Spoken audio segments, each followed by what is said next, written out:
சில விசுவாசிகள் என்ன பண்ணுவாங்க, விசுவாசி ஆயிட்டாங்க, உண்மையிலே தேவனுடைய பிள்ளையா இருக்கிறாங்க, தேவன் தான் தகப்பனா இருக்கிறாரு, எல்லாம் ரைட்டு. ஆனால் தேவனுக்கு பிடிக்காத விதத்தில் வாழ்ந்துகிட்டு இருப்பாங்க.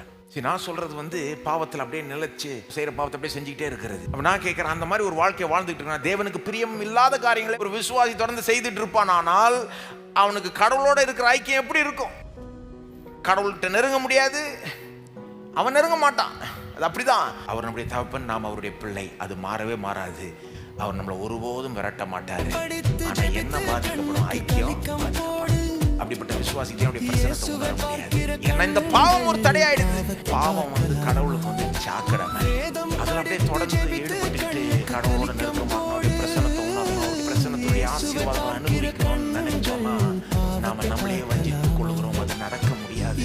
தேவன் நம்மகிட்ட என்ன எதிர்பார்க்கிறார்? அவருடைய தகப்பன் தான். நான் என்ன சொல்றாரு? அதை விட்டுட்டு வா, எனக்காக விட்டுட்டு வா, நான் உன்னை வரவேற்கிறேன்.